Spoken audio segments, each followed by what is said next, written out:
welcome back to Crime Lore. In Part 1, we unveiled the dark history and infamous inmates of Broadmoor Hospital. Is that people who kill sometimes develop PTSD in relation to the homicide that they actually caused. So they have traumatic memories, they have flashbacks, they can have flashbacks to the blood that was present, the smell of the blood, they can have flashbacks to the sound that the victim made, they can have flashbacks to what they did afterwards. Today, we plunge into the depths of its most notorious cases and the daring escapes that have added to Broadmoor's controversial legend. Peter Sutcliffe, known to the world as the Yorkshire Ripper, was transferred to Broadmoor Hospital on March 22, 1984.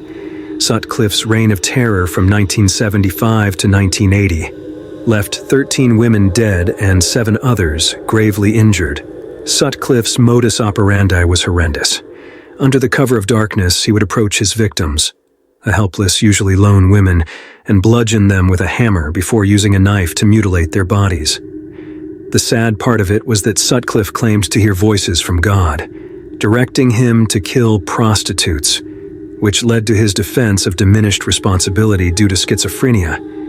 His mental health was now in question, and this defense secured his transfer from prison to the high-security psychiatric hospital, Broadmoor. Life at Broadmoor was anything but peaceful for Sutcliffe. On February 23, 1997, an altercation with fellow patient Ian Kray turned violent. Kray, armed with a pen, launched a frenzied attack on Sutcliffe, aiming for his eyes. Despite Sutcliffe's attempts to shield himself, the attack resulted in the loss of vision in his left eye and severe facial injuries. This incident underscored the volatile nature of Broadmoor's environment. Following this attack, Broadmoor authorities implemented stricter security protocols to protect both patients and staff. Sutcliffe was placed under constant surveillance, and his interactions with other patients were closely monitored. Despite these precautions, the atmosphere remained tense and dangerous. In 2010, after a prolonged assessment, it was determined that Sutcliffe's mental health had improved sufficiently for him to be transferred back to a maximum security prison. His move from Broadmoor marked the end of a particularly dark chapter in the hospital's history. Sutcliffe remained in prison until his death on November 13, 2020, closing the final page on the story of the Yorkshire Ripper. But Sutcliffe wasn't the only one who brought terror to Broadmoor's halls. Stay tuned to uncover the story of Britain's most violent prisoner. Charles Bronson, born Michael Peterson, is often referred to as Britain's most violent prisoner. His notoriety stems from a series of violent outbursts and hostage-taking incidents that led to multiple incarcerations at Broadmoor, starting in 1984. Bronson's modus operandi was driven by his unpredictable and explosive nature. On January 16, 1984, just days after being admitted to Broadmoor, Bronson took a librarian hostage. His demands were outrageous. He wanted a helicopter to Cuba. Armed with a makeshift spear, he threatened the librarian's life, forcing staff to negotiate for hours before he finally surrendered. Bronson's unpredictable behavior and frequent violent outbursts made him one of Broadmoor's most challenging inmates. His time in solitary confinement was interspersed with brief periods where he attempted to engage in art and fitness, his two passions. Yet, even these periods of calm were often short-lived. Despite his violent tendencies, Bronson found solace in art. During his time at Broadmoor, he produced numerous works that have been exhibited in galleries and sold for charity. As enriching as creativity was, his art often depicted scenes of captivity and conflict, reflecting his turbulent inner world.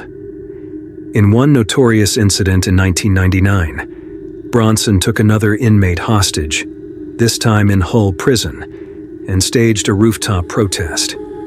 This protest lasted for 47 hours, causing significant damage to the prison and drawing national media attention. Such incidents highlighted the difficulty in managing Bronson's explosive temperament. In 2014, After numerous evaluations and a somewhat improved behavioral record, Bronson was transferred from Broadmoor to a more conventional high-security prison. However, his legend as Britain's most violent prisoner continues to captivate and horrify the public. He and his twin brother, Reggie, controlled organised crime in the East End of London in the 60s. Both were jailed for life in 1969 after being convicted of murder. Next, we visit horrifying world of the Kray twins. How did one of the most feared criminals in London end up in Broadmoor? Ronald Kray, one of the infamous Kray twins, was admitted to Broadmoor on January 27, 1979, after being diagnosed with paranoid schizophrenia. The Kray twins were notorious for their organized crime empire in London's East End during the 1950s and 60s. Ronnie's time at Broadmoor was marked by his continued influence over criminal activities outside the hospital. Despite receiving treatment, he remained a significant figure in the criminal underworld. His diagnosis of paranoid schizophrenia explained his violent and erratic behavior. Ronnie Kray's case exemplifies the difficulties faced by mental health institutions in rehabilitating individuals with deep-rooted criminal backgrounds. His death on March 17, 1995, marked the end of an era for one of Britain's most notorious criminals. Known as the Firm, Ronnie and twin Reggie ruled London's East End in the early 60s, a reign that somehow horrified and fascinated the British public. Both had trained as boxers and used violence to impose their protection rackets. Ronnie, on the left of his mother here, was a paranoid schizophrenic, the most volatile and unpredictable of the two. Very mad. I mean, he would see messages from television. He would thought that people were out to kill him. He would see threat everywhere. And this is what made him so ferocious. Broadmoor's secure so walls have been breached. Discover the shocking escapes that put this institution's security to the ultimate test. John Straffen, a convicted child killer, managed to escape from Broadmoor on April 29, 1952. Straffen, who had a history of escaping from institutions, exploited a moment of lax supervision during a routine outdoor walk. Using his knowledge of the grounds and his athletic ability, he scaled the 10-foot perimeter wall. Straffen's escape was swift and calculated. He climbed a tree to gain access to the wall, and then used the wall's rough surface to find footholds, eventually pulling himself over the top. By the time the alarm was raised, Straffen had already disappeared into the dense woods surrounding Broadmoor. Around 5 p.m., just 2 hours after his escape, Straffen encountered 5-year-old Linda Bowyer in the quiet village of Arbor Field. The innocent girl was playing outside her home, unaware of the lurking danger.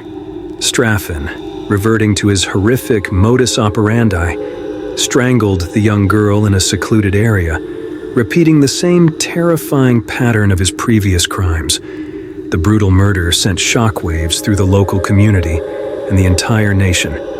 The police, alerted by reports of the escape, quickly initiated a massive manhunt. Roadblocks were set up, and officers combed the countryside, searching every possible hideout.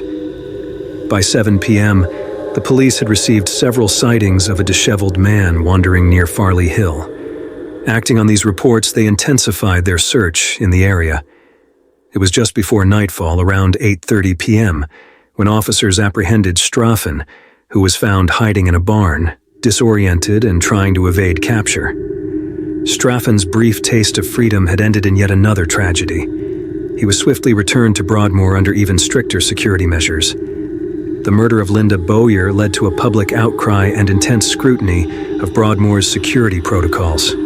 As a direct result, Broadmoor undertook significant security enhancements.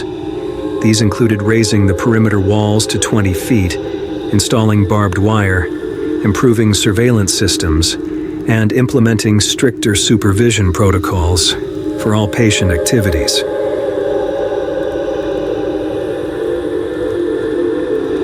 Kenneth Erskine, also known as the Stockwell Strangler, escaped from Broadmoor Hospital in 1989. Erskine was a British serial killer who was convicted of murdering 7 elderly men in the Stockwell area of London between 1986 and 1987. His modus operandi was to target vulnerable elderly men, usually at night, and strangle them in their homes. His ruthlessness urged him to often use a ligature, such as a cord or a scarf, to carry out the attacks. The old men died a slow, painful death, which seemed to excite their killer. Erskine's motives were largely driven by a desire for control and a hatred for older men, whom he perceived as weak and vulnerable. He was eventually caught in 1987 and sentenced to life imprisonment for the murders of 7 men. He was sentenced to life imprisonment and was being held at Broadmoor Hospital, a maximum security psychiatric hospital in Berkshire, England. On the evening of July 21st, 1989, Erskine escaped from Broadmoor by scaling a wall and fleeing through a wooded area. His escape sparked a massive manhunt, and he was eventually recaptured on August 2nd, 1989, after a member of the public recognized him and contacted the police. Erskine's escape from Broadmoor was highly publicized and led to increased security measures being implemented at the hospital. He was later transferred to a different prison and has since been serving his life sentence. Internal inquiry. Alan Franey, Broadmoor's general manager, expresses deep concern. Alan Franey: "We are conducting a thorough investigation to ensure this does not happen again. These incidents highlight the vulnerabilities within even the most secure institutions." While Erskine keeping authorities and the public on edge. Broadmoor Hospital, a fortress against madness, where vigilance is constant, and the line between safety and chaos is perilously thin. We are ready for action. You know, in as much as they are mentally ill, but they are not stupid. Yeah, some of them, they know exactly what they're doing. Till the next True Lore, stay safe, and hey, stay curious.